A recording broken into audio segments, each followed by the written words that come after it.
Tim Newbold, who is a Royal Society Research Fellow based at the Center for Biodiversity and Environment and Research at UCL. And prior to that, he was a UNEP. He was a United Nations officer at the monitoring center here. Tim.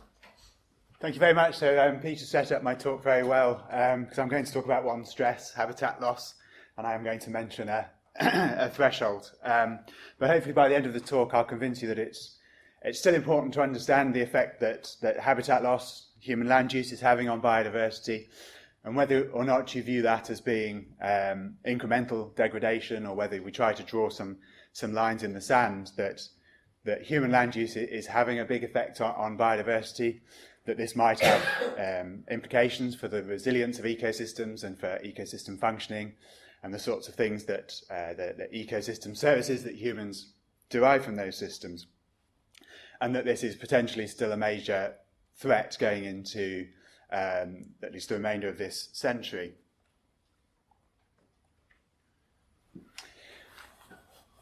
So first, of course, just thank all the co-authors. So this is the work that I present today is the product of a large research team, and especially like to thank Andy Purvish, Jens Charlemagne, Lawrence Hudson, Sam Hill and Sarah Contu, who with me form the core members of the Predicts project, whose work I will present today.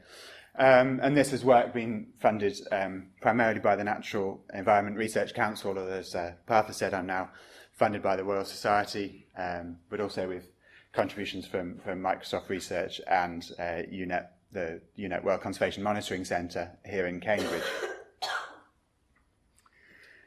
So just a quick outline. So I talk a little bit about biodiversity loss. So my research is all about trying to quantify, understand and predict biodiversity loss, especially in the last few years looking at habitat loss, human land use, but increasingly thinking how that might interact with emerging threats such as climate change, and talk a little bit about how that might link to ecosystem functions, and touch on some of the ideas that Peter's already introduced to do with resilience and insurance of biodiversity. And so everything that I present today is work that's come out of the Predicts project, and using the database that's collected, which will be publicly released in the next couple of weeks, trying to quantify how land use impacts biodiversity. And as I said, I'll talk a little bit about the proposed planetary boundary for biodiversity and how habitat loss has, the extent to which habitat loss has caused biodiversity loss in relation to that boundary. I'll also touch a little bit about on the uncertainty with regard to the placement of the boundary that Peter mentioned.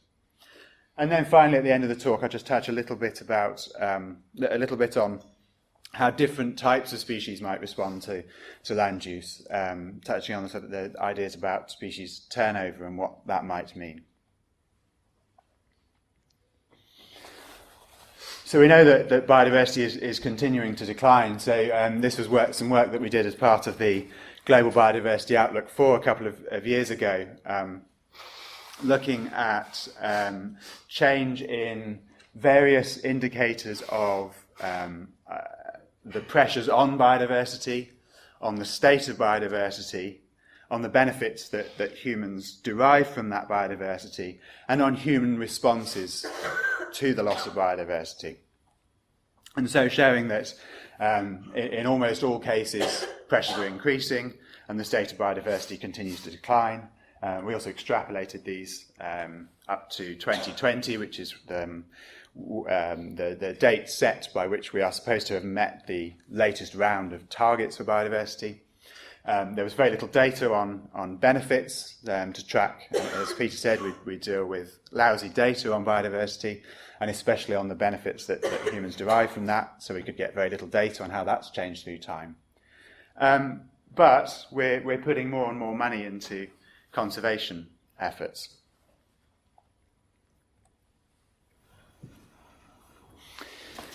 So if we take a set of species that we know a lot about, so the vertebrate species, mammals and birds, reptiles and amphibians, and we tally up the major pressures that populations of those species face, then habitat loss and degradation combined form the majority of those threats. So just under half of species, the primary threats facing them is either habitat loss or degradation. Climate change is currently a threat facing a small proportion of species, but of course that will grow as climate change accelerates into the future. So then coming on to why this might matter in terms of existential risk. So we've known for a long time that in many cases there's a positive relationship between biodiversity and the functioning of natural ecosystems. A lot of that work has come from investigations in experimental grasslands, often in the American Midwest or in Europe, where people have experimentally manipulated numbers of species and shown generally that the more species you have, the better the system functions. And often by that we mean that that system is more productive. Now there are lots of reasons why this might be the case. One is that simply if we have more species in the system, then we're more likely to have the species that make the biggest contribution to productivity. So certain species are important, and we're just more likely to have those in more diverse systems.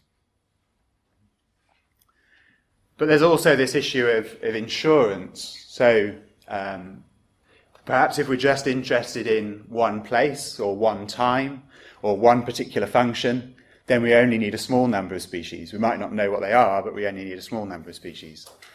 But if we're interested in maintaining that function through time, if we're interested in maintaining that function across a number of different locations, or if we're interested in maintaining lots of different functions, or if the systems are facing lots of different environmental pressures, then research has shown, particularly the work by Forrest Isbell a few years ago, has shown that we need more species. If we need functioning across more times and places and functions, then we need more species in order to keep those functions going. And we also, particularly related to that idea of maintaining function through time, we also know that having a lot of biodiversity in natural systems increases their resilience in the face of other environmental changes. So we know that as the environment changes, different species respond differently to those changes. And if we have more species in the system, then the overall ecosystem functioning, the overall resilience of that system will be buffered against those environmental changes because we're not relying on certain particular species to persist. And this, as Peter mentioned in his talk, is referred to as an insurance effect. So again, work looking at experimental grasslands has shown that ecological communities composed of more species maintain some threshold level of function over a greater number of years than ecological communities with fewer species.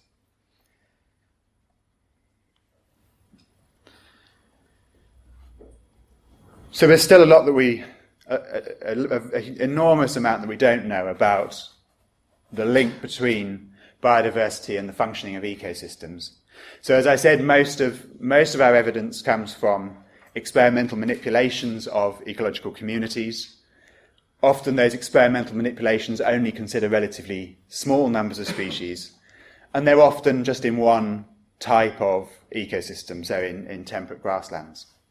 That's improving now, they're expanding networks, but we still don't fully understand the link between biodiversity and ecosystem function, not by a long way.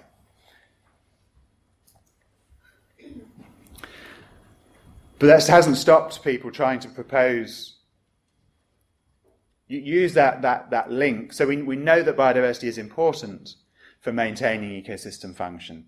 And so people have proposed that beyond a certain level, that loss of biodiversity will have implications for the whole Earth system, for our ability to sustain agriculture, the resilience of agriculture in the face of environmental change. And so this was so the planetary boundaries concept has been around since 2009, when Johan Rockström first published a paper suggesting that there were safe limits in a number of Earth systems beyond which we enter a zone of risk where the ability of those Earth systems to sustain human societies becomes uncertain. And that planetary boundaries framework was revised last year by Will Steffen and colleagues. And they put a focus on the biosphere as being an important planetary boundary because it sustains so many other aspects of the Earth system, nutrient cycling, and also, as I said, agriculture and human societies. And they also tried to propose, the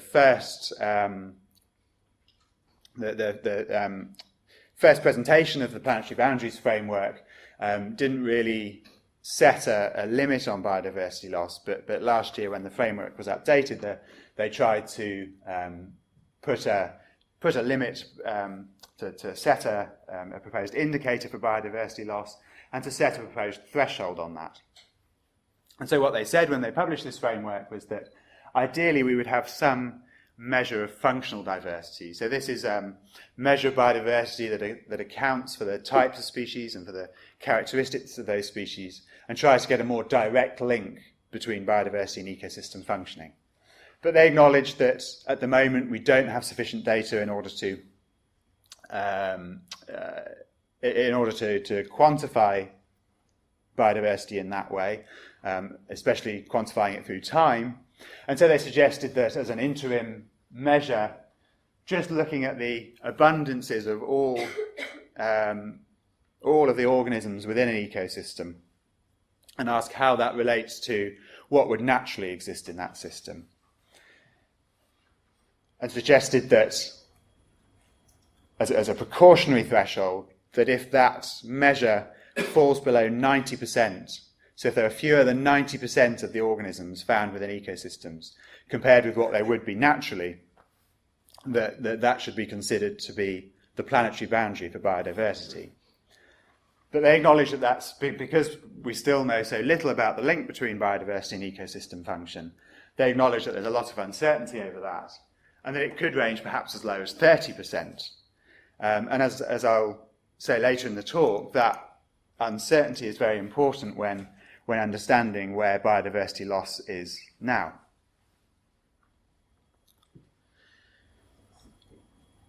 So lots of efforts to quantify biodiversity loss have focused on measures of the plight of whole species.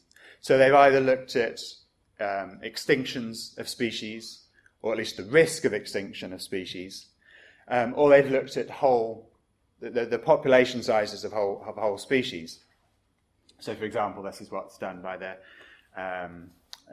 Living Planet Index, which is widely used as an indicator of biodiversity. What I'll talk about today is more of a focus on local scale biodiversity, so looking at the structure and diversity of ecological communities in particular places. And there are two reasons why this is a useful focus to take, in addition to looking at species-wide measures of threat. One is that a lot of change can happen to local ecological communities before that's manifested in changes to the extinction risk or even extinction of species or their total average population sizes. And also because the diversity of ecological communities has a more direct link to the functioning of ecosystems than measures based on whole species.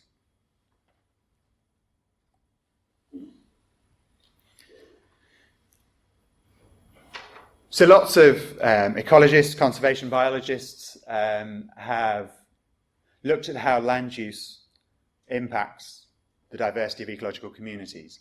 So they've often been out and they've sampled one particular place on the planet, This is an example from the Amazon rainforest. Toby Gardner and colleagues went out and sampled a bunch of different land uses, looked at how many species there were in different types of land use, and then, as with many papers, published that data as a table buried in the appendices of the paper. And so what we've been doing with the Predicts project for the last few years is trying to gather as much of this information. So we looked before we started the project, and there were hundreds, literally hundreds and hundreds of papers that do this kind of thing for particular locations. And what we've been trying to do is gather all of those into one place and then try to use that data to build up general patterns of how habitat loss, how human land use impacts biodiversity, and then use that to quantify biodiversity loss and make predictions about what might happen into the future. And so far, the project's been going for just over 4 years now, and in that time we've been able to gather data from 480 different publications, just over 3 million records of species for 26,000 different locations on the planet, in 94 different countries and representing 47,000 species, both vertebrates, which, as I've already said, are very well studied, but also invertebrates, insects, for example, and also plant species. And that, so we've to date represented just over 2% of all of the species that have been described to science. So as I said, this database is about to be published. We published a description of the database a couple of years ago, but the actual database is about to be published and will be publicly available within the next few weeks. So we had to come up with some way of classifying human land use within this project. So there are all sorts of different ways that humans use the land, but in order to build up a general picture across all of these hundreds of studies, we needed to come up with a fairly simple general classification that could apply to each of those. And so to do that, we divided land uses into 6 broad different types. So 2 sorts of natural habitat.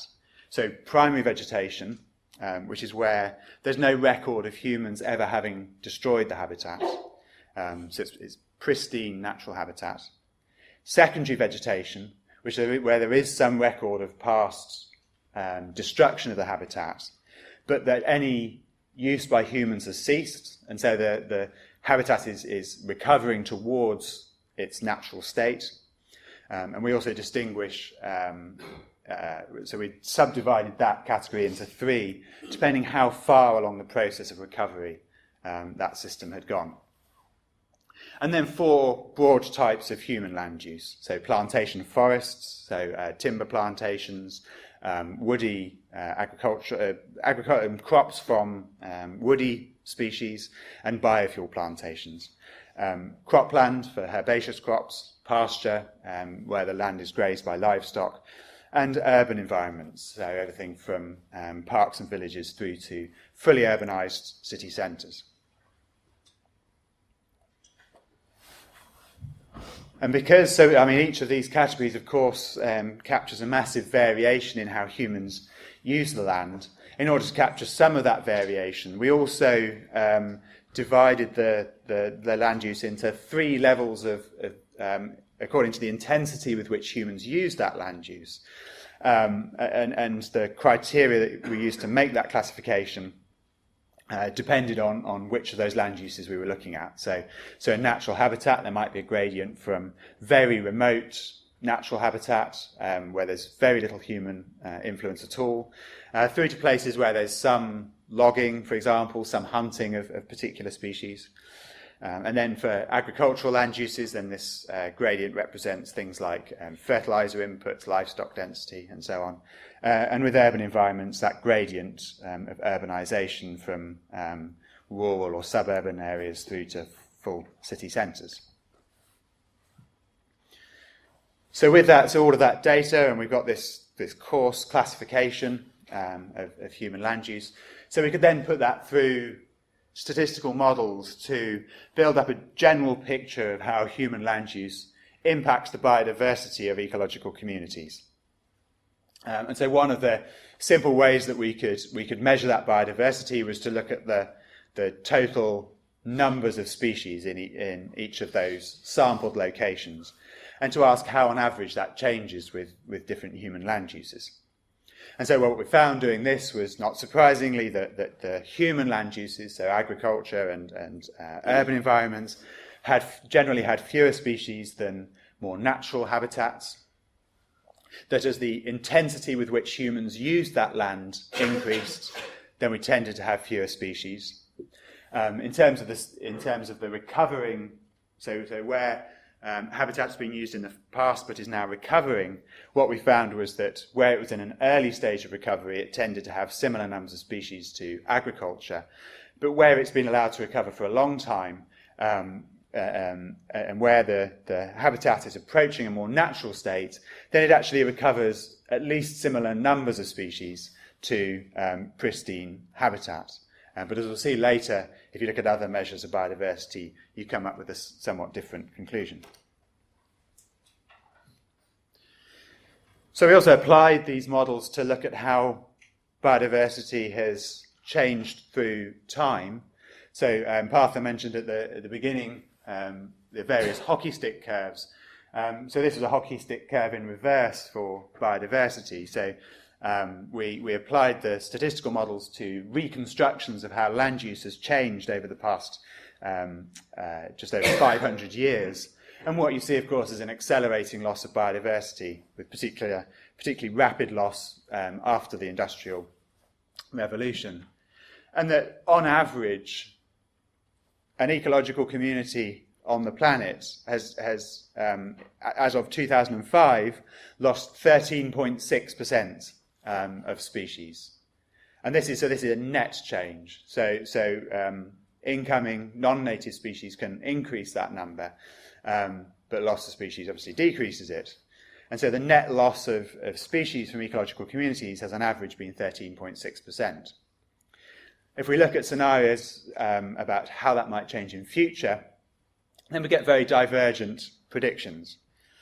So we looked at 4 scenarios. So these were the representative concentration pathway scenarios that were used in the last round of reporting on climate change. So the numbers at the end of each of those 4 scenarios refers to the amount of radiative forcing and thus the amount of climate change expected under each of those scenarios. But each of those, so the scenarios, as well as making predictions about climate change, are also associated with predictions about how human land use will change.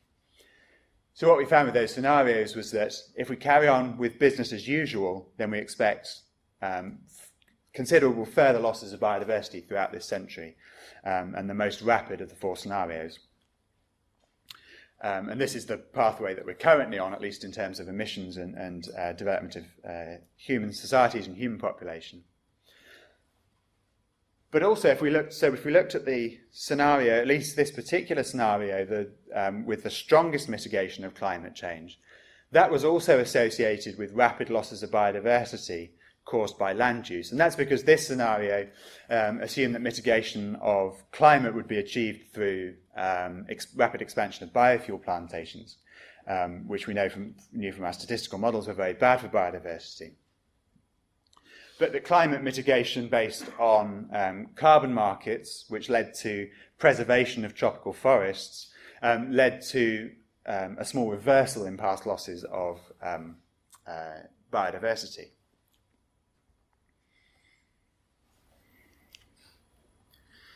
So we also looked, to return to this planetary boundary that I mentioned, so we also looked at, so if you take that proposed planetary boundary of 90%, we've also asked how much of the planet's surface, over how much of the planet's terrestrial surface has the biodiversity of ecological communities fallen below that proposed threshold. As I said, I'll come back to talking about the uncertainty. But if you accept that 90% threshold, then well over half of the terrestrial surface has fallen below that level. And across 9 of the 14 terrestrial biomes, biodiversity has on average fallen below that proposed threshold. And that's important because, so it was suggested when revising the planetary boundaries threshold that loss of biosphere integrity across a whole biome, at that level, at the level of whole biomes, loss of biosphere integrity will be likely to impact the whole Earth system. As we said, they had relatively little evidence for making that assertion, but nonetheless, their prediction was that loss of biodiversity at this scale would be likely to impact the whole Earth system.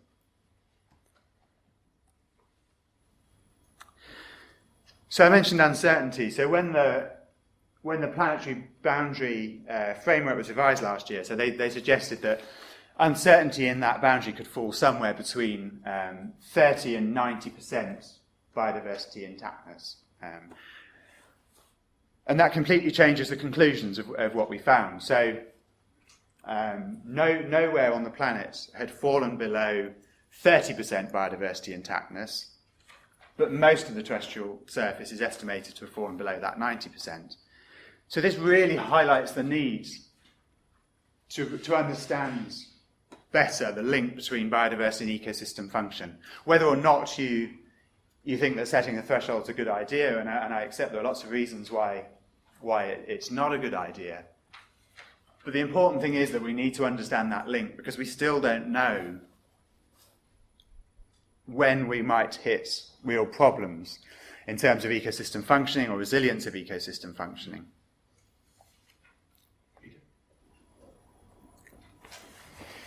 So just for a few minutes then at the end, to talk a little bit about, so one of the ways that we can better understand the link between biodiversity loss and ecosystem functioning is to understand which types of species are lost as a result of human pressures, and particularly, in the case of our work, land use. And one of the important ways that species vary, one of the important characteristics of species is their global range size. And while this isn't directly linked to anything to do with ecosystem functioning, there are a number of, as I'll say, there are a number of ways in which this is quite important. So one thing is that it is related to a lot of other characteristics of species that are likely to affect how adaptable they are in the face of environmental change. And also there's evidence to suggest that narrowly ranged species contribute particular distinct functions within ecosystems. And this, so range sizes vary enormously from, this frog species that lives in a couple of tiny patches of forest in West Africa to the barn swallow, which is spread across most of the world. So as another way of, so a lot of what I've presented so far is looking at very aggregate measures of biodiversity, total numbers of species, total numbers of organisms. So for this work we looked at quantifying communities in terms of the range sizes of the species they contain. So as a simple measure to look at the relative community average range size. So if we take all the species within the community and then just take the average of the range sizes across those species, weighted by their abundances, to use that as a measure of the relative contribution within ecosystems of narrow and wide-ranging species. So just then quickly to summarise, so land use is clearly causing a substantial loss of biodiversity. Carrying on with business as usual will cause considerable further losses. We know that there is a link between biodiversity and ecosystem function, and we know that there's a link between biodiversity and the resilience of ecosystem function. Whether or not you choose to place draw a line in the sand to put a threshold on that loss or not, loss of biodiversity is likely to continue to have important effects on ecosystem functioning and to degrade the resilience of ecosystems. And we also know that there's a lot of work going on in this field looking at other measures of how different types of species are being impacted. And we know that that is likely to exacerbate loss of ecosystem function. We know that we are losing those species that are most important to supporting key ecosystem functions. Thank you.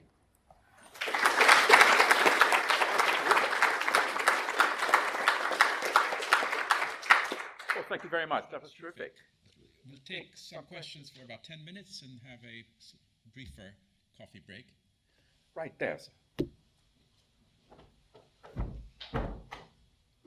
Great, Doug. Thank you very much. Yeah, question about the unknown unknowns and the missing data. So one of it is about the ocean. So I see there's a lot of data about terrestrial use and a lot less data about ocean, especially deep oceans, despite the fact that there's a lot of global impact by the carbon cycle, the phosphorus cycle of that. And the related question is about how do you measure a healthy and viable ecosystem? So I mean, the number of species is what I think biodiversity is, but vertebrates is about tens of thousands of species, and arthropods about over 1 million, and bacteria is probably order of magnitudes more. So is there another indicator of a healthy ecosystem that you want to optimize for?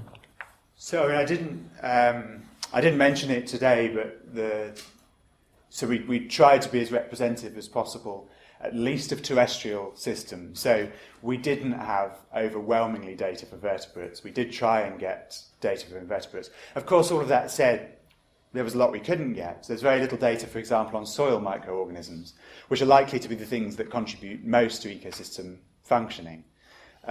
So the short answer to your question is that we have to assume, at least in the terrestrial realm, that these changes are indicative of what's going on in other components of the system, like soil microorganisms. But that's a big, that is an assumption. In terms of the marine environment, we don't have the kind of data that we have, at least this kind of data. There's a different sort of modelling that goes on looking at ocean ecosystems, and I'm happy to.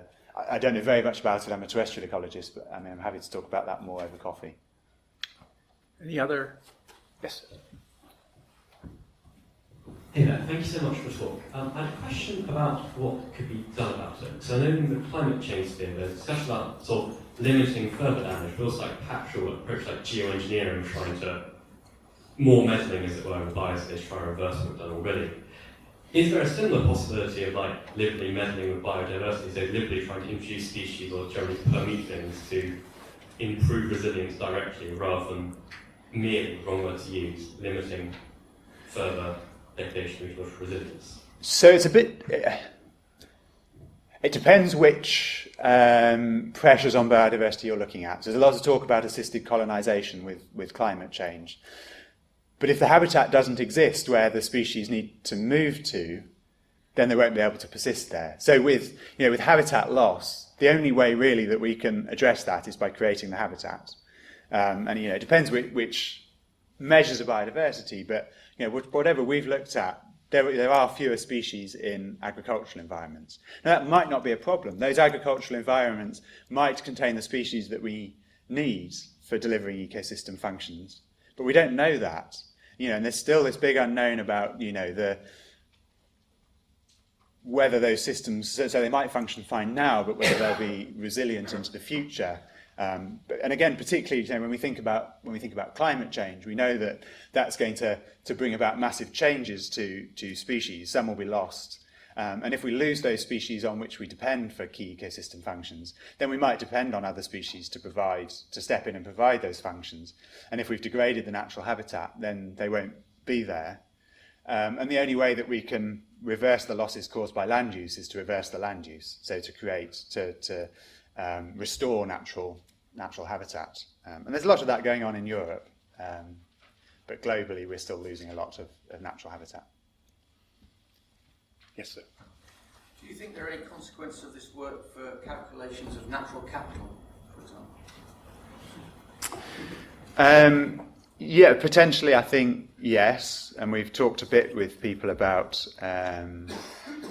links with natural capital. Again, it comes down to. So there are different ways of measuring natural capital. One is to use these sorts of coarse aggregate measures of biodiversity and assume that that's important. Other ways is to try and focus on particular groups of species that we know are important for delivering key ecosystem functions. And that second, again, it comes down to better understanding the link between biodiversity and ecosystem functioning. One example, so we know that diversity of pollinator communities is important for delivering pollination of crops. And we do have a bit of work on the go trying to look at pollinators in particular. But again, we really need to better understand how biodiversity contributes to ecosystem function if we're framing it in that way.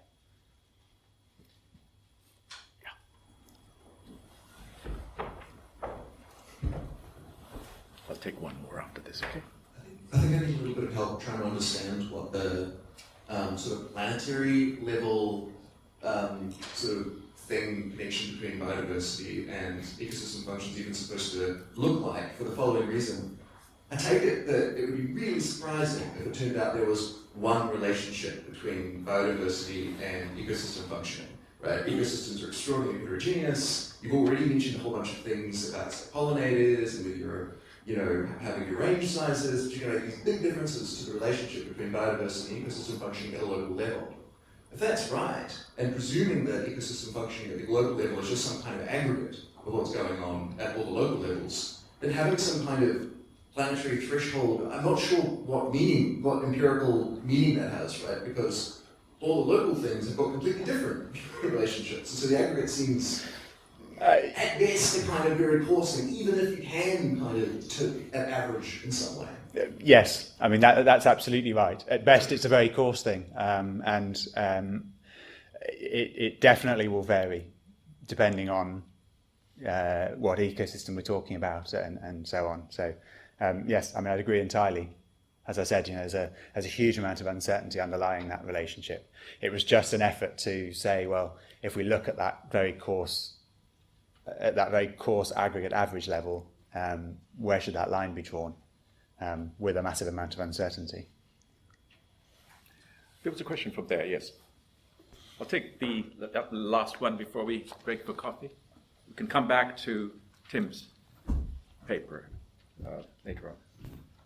We're going to have about 15-20 minutes for a general discussion. I'm interested in how we should define planetary boundaries for biodiversity. It must be really difficult to specifically define the boundary for this research area. So I'd like to know if there's any discussion in your team about how to define this. So I'm not involved in those discussions specifically. I mean, as we've said, yes, it's a massively complex issue, and I think that we don't even know for certain there is a boundary. I mean, there are. So one of the things to make clear is that even if there is no non-linear behaviour in the system, then we still should care about we should still care about incremental biodiversity loss, and we maybe should even set a line beyond which we shouldn't go. Now, whether or not that's 90% biodiversity intactness, that still remains to be discussed. But it doesn't. The setting of some limits beyond which we think we shouldn't cross doesn't depend on it being non-linear in some way. So it could be that there is just incremental degradation. We do more and more land use and there's incremental degradation in biodiversity. That still matters, and it may be that we should still say, well, we don't want to go beyond this point. But that said, there's still a lot of uncertainty about where that point should be. Good. Well, thank you very much. We'll come back at 11:30.